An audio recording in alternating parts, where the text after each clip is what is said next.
प्यारे बच्चों, कक्षा 11 रसायन विज्ञान में हम लोग पढ़ रहे थे आणविक सूत्र। तो इससे पहले हमने मूलानुपाती सूत्र ज्ञात किए थे, तो हमको पढ़ना है आणविक सूत्र। तो आणविक सूत्र होता क्या है? आणविक सूत्र तो जैसे कहा जाता है, अगर कोई यौगिक है तो मान लेते हैं कोई यौगिक, जिसे हम ले लेते हैं एल्कोहल।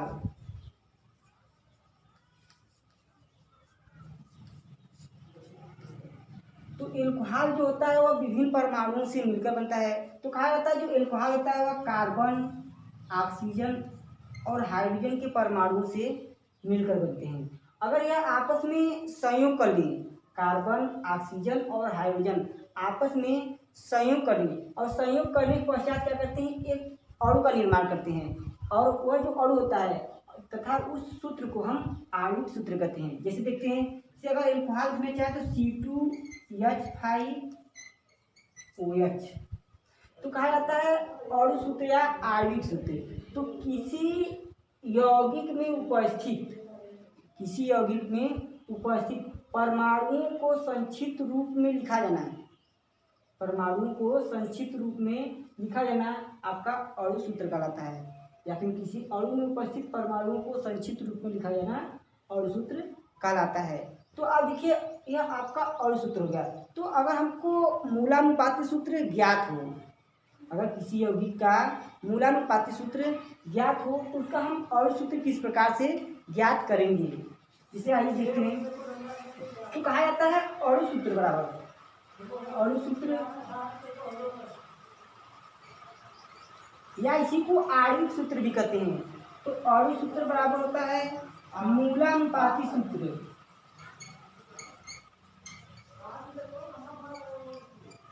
मूलानुपाती सूत्र इंटू n। तो अब को यह n क्या होता है? मूलानुपाती सूत्र हम तो जानते हैं, परंतु इस n के बारे में हम नहीं जानते हैं। तो n बराबर होता है यौगिक का भार बटे मूलानुपाती सूत्र भार। मूलानुपाती सूत्र भार। अब देखिए, यह बराबर आपका यौगिक भार। यौगिक भार मतलब क्या होता है? अणु भार। अगर इसको लिखना चाहे तो हम अणु भार भी लिख सकते हैं। यौगिक भार को हम अणु भार लिख सकते हैं। तो अणु भार बटे मूलानुपाती सूत्र भार। यदि इस प्रकार हमको मूलानुपाती सूत्र ज्ञात हो और n का मान हमको पता हो तो हम आणविक सूत्र ज्ञात करते हैं। तो आणविक सूत्र हमको ज्ञात करने के लिए यौगिक का अणु सूत्र हमको ज्ञात होना चाहिए। तो आपका होता है अणु सूत्र या फिर यौगिक भार। यौगिक भार बराबर 2 गुणे वाष्प घनत्व। 2 गुणे वाष्प घनत्व। अब देखिए, इन सभी के सहायता से हम क्या करते हैं, किसी यौगिक का मूलानुपात आणविक सूत्र हम इस प्रकार ज्ञात करते हैं। जैसे अब अगर हमको एक सवाल दे दिया जाए, तो हमारा सवाल इस प्रकार से हो। तो ये सभी फार्मूला आप देखते रहिएगा। जिसे दे दिया गया एक कार्बनिक यौगिक, एक कार्बनिक यौगिक में कार्बन हमको दिया है 40% तथा हाइड्रोजन हमको दिया है 6.66% तथा कह रहा है शेष ऑक्सीजन है, तथा शेष ऑक्सीजन है। करा यदि यौगिक का वाष्प घनत्व 30 हो तो, यौगिक का वाष्प घनत्व 30 हो तो अणु सूत्र ज्ञात कीजिए। अणु सूत्र ज्ञात कीजिए। तो हमको सवाल इस प्रकार से दिया है, एक कार्बनिक यौगिक में कार्बन 40%, हाइड्रोजन 6.6% तथा शेष ऑक्सीजन हो। यदि यौगिक का वाष्प घनत्व 30 हो तो अणु सूत्र ज्ञात कीजिए। तो हमको पहले देखिए हमको क्या क्या दिया है। तो पहले हम लिखते हैं, जो चीज़ें दिया हम उसको लिख लेते हैं। दिया है कार्बन का प्रतिशत भार, कार्बन का प्रतिशत भार हमको दिया, कार्बन का प्रतिशत भार 40, हाइड्रोजन का प्रतिशत भार, हाइड्रोजन का प्रतिशत भार 6.66% है। अब कह रहा है कि शेष ऑक्सीजन है, तो हमको ऑक्सीजन का भी प्रतिशत भार ज्ञात करना होगा। तो ऑक्सीजन का प्रतिशत भार ज्ञात करने के लिए हम क्या करते हैं, जो जिसका हमको प्रतिशत भार दिया है उन प्रतिशत भार को हम जोड़कर 100 में से घटा देंगे, तो हमको जो होगा वह ऑक्सीजन का प्रतिशत भार प्राप्त हो जाएगा। तो जैसे ऑक्सीजन का प्रतिशत भार, ऑक्सीजन का प्रतिशत भार बराबर 100 माइनस, अगर हम इन दोनों को जोड़ दें तो हमारा हो जाएगा 40 प्लस 6.66%। तो हमारा हो जाएगा 6 और 4 46.66%। तो हम इसमें से हम अगर घटा दें तो हमारा आएगा 46.66%। तो अगर इसको हम ज्ञात करें तो हमारा आएगा 53.344%। इस प्रकार से हमारा आ जाएगा। तो हमको ऑक्सीजन का प्रतिशत भार मिलेगा 53.34%। तो अब हमको अगर हम इसको सारणी के माध्यम से ज्ञात करना चाहें तो सारणी में हमारा पहले तत्व का भार,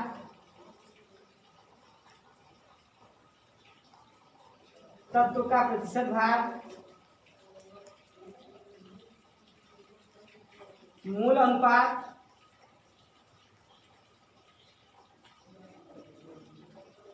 और इसके बाद हमारा होता है सरल अनुपात।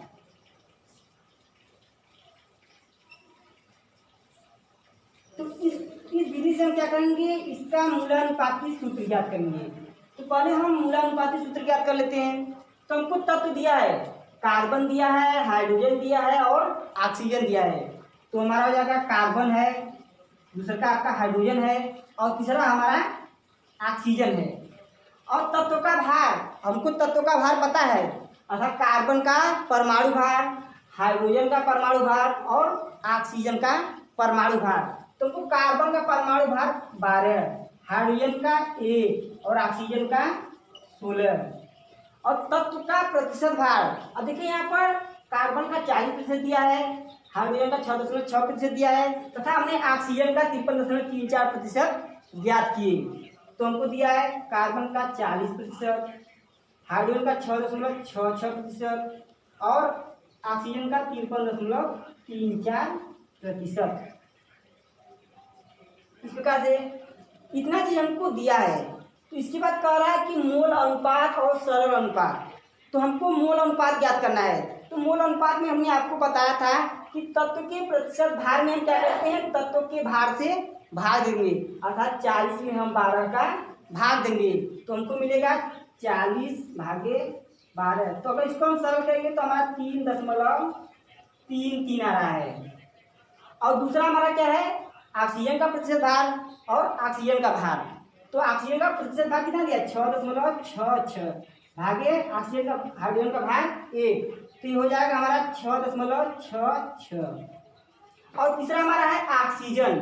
तो ऑक्सीजन का प्रतिशत भार 53.34 है और इसका भार 16 है। तो 53.34 भागे 16, अगर इसको हम सरल करें तो हमारा आ रहा है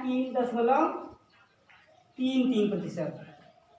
तो इसके बाद हमारा होता है मूलानुपाती सूत्र, या इसी को हम सरल सूत्र कहते हैं या सरल अनुपात कहते हैं। तो हम सरल अनुपात ज्ञात करने के लिए क्या करते हैं, जिस तत्व का मूल अनुपात सबसे कम होगा उस तत्व के मूल अनुपात से सभी तत्वों के मूल अनुपात में हम भाग दे देंगे। तो देख रहे हैं कि जो ऑक्सीजन है और कार्बन है, इनका मोल अनुपात लगभग बराबर है, तो किसी एक का मोल अनुपात लेकर दोनों भाग देते हैं। तो हमारा 3.33 भागे 3.33, 6.66 भागे 3.33, पुनः 3.33 भागे 3.33। तो अगर इसको हम सरल करें तो हमारा 1 आता है, यह 2 आएगा और यह 1 आया। तो हमको यहाँ से मिलता है मूलानुपाती सूत्र। तो मूलानुपाती सूत्र मिलेगा CH2O। तो इस प्रकार से हमारा मूलानुपाती सूत्र प्राप्त हो जाएगा। अब देखिए इस प्रकार इतना देखिए हमने मूलानुपाती सूत्र ज्ञात करने के लिए किए। अब हमको मूलानुपाती जब सूत्र ज्ञात हो जाएगा, अब हमको मूलानुपाती सूत्र ज्ञात हो जाएगा तो हम जानते हैं आणविक सूत्र बराबर यन मूलानुपाती सूत्र गुणे यन। तो आइए हम देखते हैं हमारा आणविक सूत्र कैसे ज्ञात होता है।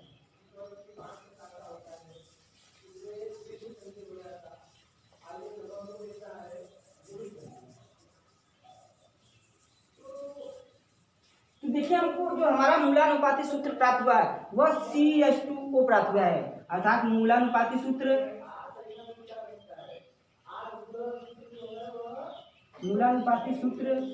बराबर CH2O आया है। अगर इसको हम मूलानुपाती सूत्र भार ज्ञात करना चाहें तो इसका भार आएगा कार्बन का 12 प्लस हाइड्रोजन का 2 गुणे 1 प्लस ऑक्सीजन का 16। तो अगर हम इसको करें तो हमारा हो जाएगा 30, या इसी को लिखते हैं यहाँ पर 30। तो मूलानुपाती सूत्र भार हमारा इसमें 30 आ गया। तो अभी हमको यन का जरूरत है, तो कहा जाता है अणु सूत्र बराबर या आणविक सूत्र बराबर मूलानुपाती सूत्र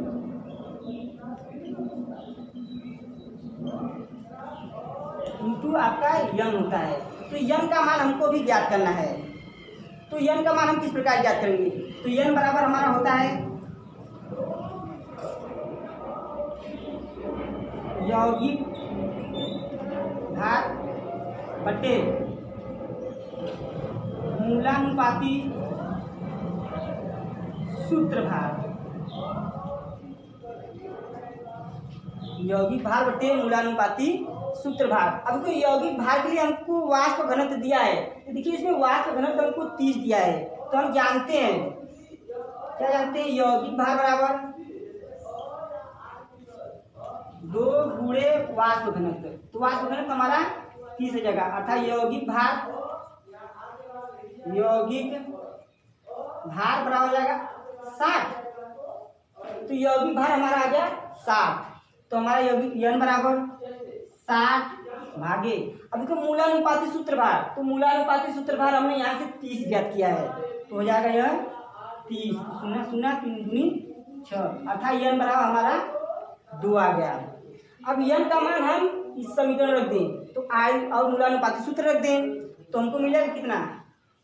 आणविक सूत्र बराबर आणविक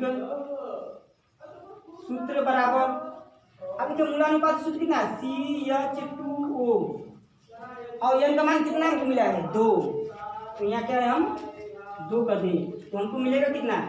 C2H4O2 मिल गया, अर्थात ये हमारा कितना हो गया? यह हमारा आणविक सूत्र हो गया। तो प्यारे बच्चों, इसके बाद हम अगले वीडियो में पढ़ेंगे। धन्यवाद।